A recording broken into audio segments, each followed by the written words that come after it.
Talk about what Enye means, because the history of it's kind of interesting. When did the idea to kind of document all this start? Sure. So it was one night when I was 26 years old in Miami, these two worlds that I had been having to code switch between. In one night, it became one world.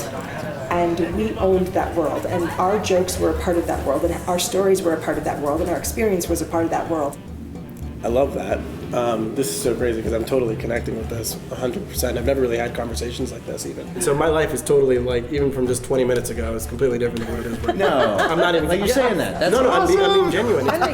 You are an Enye. I am an Enye. Belin is an Enye as well. Our photographer, Manny Sotelo, who shot the story for later, is also an Enye. And what that means is that we weren't necessarily Latino enough for our Latino culture, but not necessarily American enough here in America. Can you just imagine how many people it would affect if we just had just however many people that are in our exact shoes, just consider for 1 second letting go of that shame. I had a very emotional experience when I was doing this interview because I'm talking to her and I started to realize all the things she was saying were the exact same things that I was struggling with growing up. I never realized it. And all of a sudden I had this aha.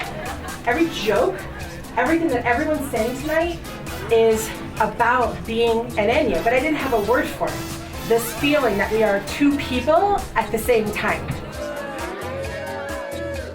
And I started getting napkins and started writing down the things that people said because I was determined to do a documentary because I'm like, how do I get this out to people? How do I share this? Because I just wanted to shout from the rooftops, like, you're not alone.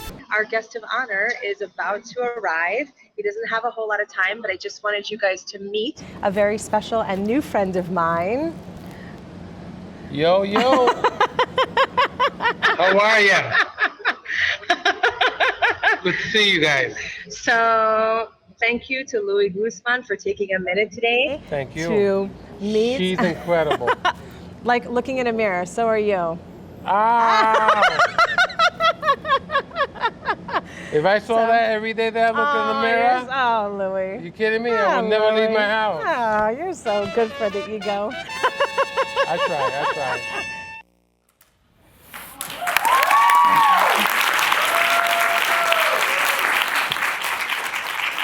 Thank you so much. So, wow, that was amazing. I feel like that was all for me. You know, does that ever happen to you? Like, wow, this was like, I mean, I feel like I got so much. All I want to do is write and share and create some story from this event. I do want to thank Orgullosa and Procter & Gamble for hosting this. I think it's so important to have nights like this, so I just want to give them a quick hand. And typically when I speak to audiences, I have at least 1 hour, and as you can imagine, I have so much to say, but tonight I only have 10 minutes. And so if you guys are okay with it, I'd like to ask you, if you are okay with it, to please close your eyes right now, and I'm gonna do it too. And let's take a deep breath. And what I'd like for you guys to do is to think about a dream that you've had, that maybe you've put on the shelf. Something that was either big or small, something that you feel like maybe you were born to do. And I want you to think about that thing and hold on to it. And we're gonna get back to that thing a little bit later, so please open your eyes. Thanks for doing that exercise. 20 years ago, I had a big idea. And it was around how Latinos could relate to themselves as Americans, but also as Latinos. I wanted to spark a conversation about belonging, the likes of which I had never heard before. I was inspired by the saying, ni de aquí or de allá. I felt like that my entire life. And the night that you guys just saw, that reenactment, that was the inspiration behind being Enye. That night, I felt more connected to myself, to both sides of myself, the Puerto Riqueña and the Americana, all at the same time. For one night, and for the first time, those two things were one thing. And I felt like I belonged somewhere, and that the in-between place was a place that I wanted to share with as many people as I possibly could. So I made a decision, and I started getting out napkins. And a lot of people ask me, where are those napkins? And unfortunately, like every few years, I just throw everything away that I own practically, and then I start fresh from scratch. So I don't have those napkins. But I was writing, and I was like, oh my God, what are you saying? And what are you saying? And I'm gonna make a movie, and what you guys need to know is that I was not a filmmaker. I was a graphic designer, and I was like a confused graphic designer because I felt like my life was here for a purpose. I felt like I was here to make a difference, and I couldn't figure out my way.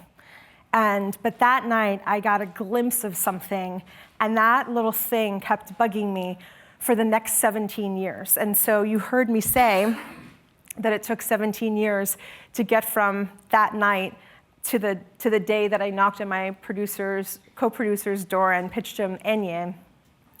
And the reason why it took so long, and as long as we're talking about being honest, is because I had a huge fear.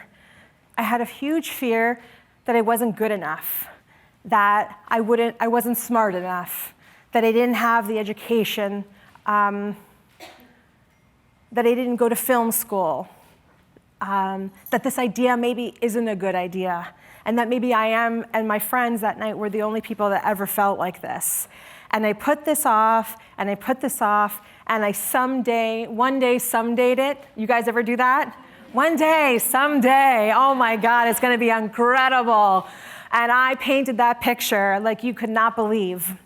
Until one day, January 1st, 4 years ago, I was writing down my goals because that's what I do. I write down my goals every single year. And I was like about to write it again.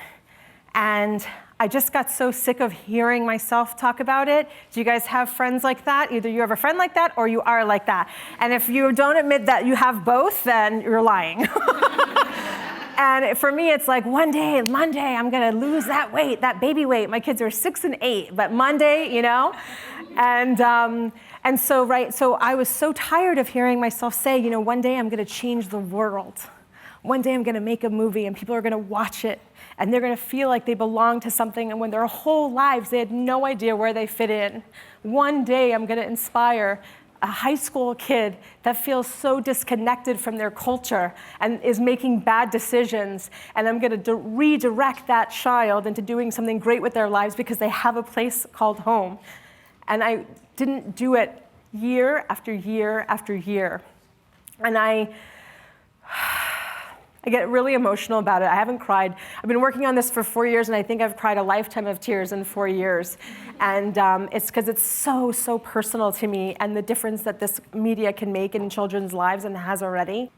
And it all started with a declaration. So I had the idea 20 years ago, but 4 years ago, I made a declaration. And I wrote it down, and I said, this shall be. Come hell or high water, this shall be. I will spend the rest of my life trying to figure out how to do this, and I literally had no plan. I made a list. I'm like, okay, I'm gonna do this. What do I do now? Call this person. What else am I gonna do? And normally with every other thing I ever did, I would have like this incredibly thorough plan, and it would all work out, right? Because I always had the how. But with this dream, I didn't have the how. All I had was me and one phone number. And it's kind of like when you guys go to the pool. Do you guys have kids? Say yes if you have kids. Yeah. You know how excited those kids are? They're like, yeah. They put on their bathing suits. Where's my towel? Where's my princess towel? And all the special bags. And we get everything all packed to go. And it takes twice as long as it normally takes to do anything. And then we get to the pool, and they just dive in. And it doesn't matter how cold the water is, right? They just go in. And I am totally the type of person that's like, mommy will be there soon, hang on 1 second.